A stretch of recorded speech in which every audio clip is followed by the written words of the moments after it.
nag-expand lang ako ng konti, sabi ni Senator Lacson. Sayang ang pera. Nung si Alan Cayetano ang Senate President, 700 million ang nagastos. Sabi ko, saan kaya galing yon? Tapos, sabi ko, total, magaling mag-divide sila Senator Lacson, very divisive. Dinivide ko. Kasi ang ginamit niya, 28 days daw ako naging Senate President. So, tignan nyo po ha. Multiply muna, multiply.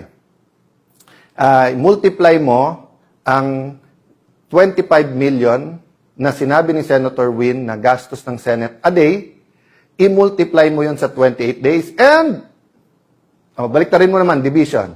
700 divided by 28 days is 25 million.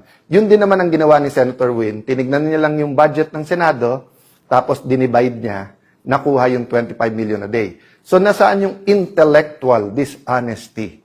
Nasaan ang pagtatago ng katotohanan? Simple lang po.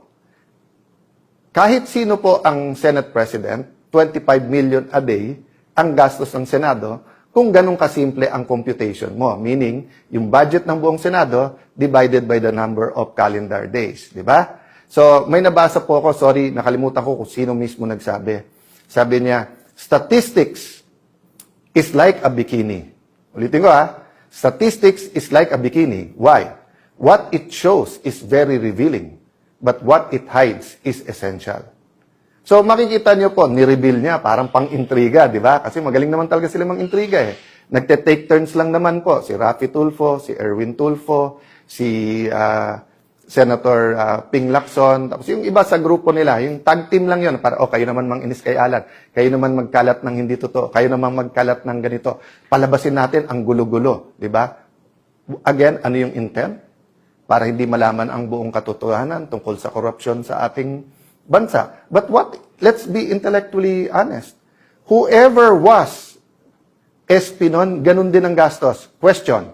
Pero bakit sila one day may napasa? I challenge all the congressmen and senators. 1998 pa lang, congressman na po ako. Naging konsyal po ako, for a short while po, vice mayor. Naging member po ako ng House of Representatives. 4 na term po. 4 na term. Pangatlong term ko na po to bilang senador.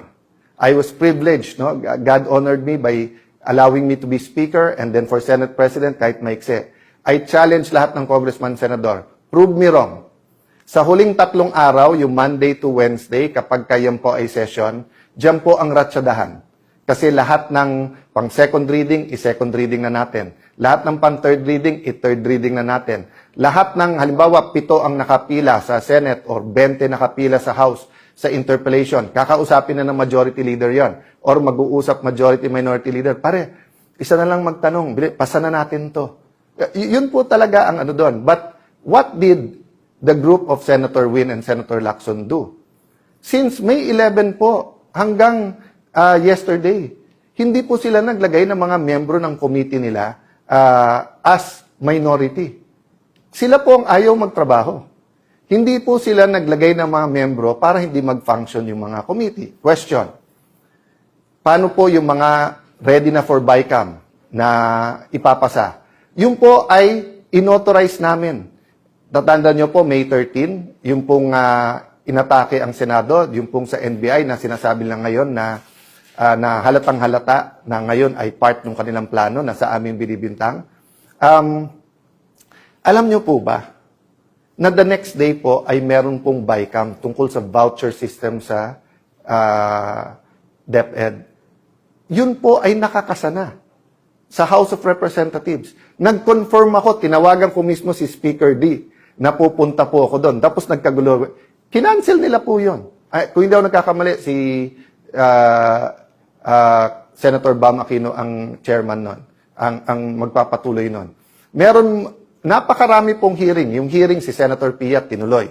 Yung kay Senator Pangilinan, nagtanong naman siya sa floor, pero sunod-sunod na batiko sa iba't ibang mga pahayagan at online, kawawa daw yung farmers, dumating po sa Senate, tapos pagkatapos hindi pinakinggan. Kawawa po talaga kasi nagamit sila. Kasi pwedeng ituloy ang hearing. Hindi nila tinuloy. So yung sinasabi po nilang hindi nagtrabaho, waling-waling po yun. No?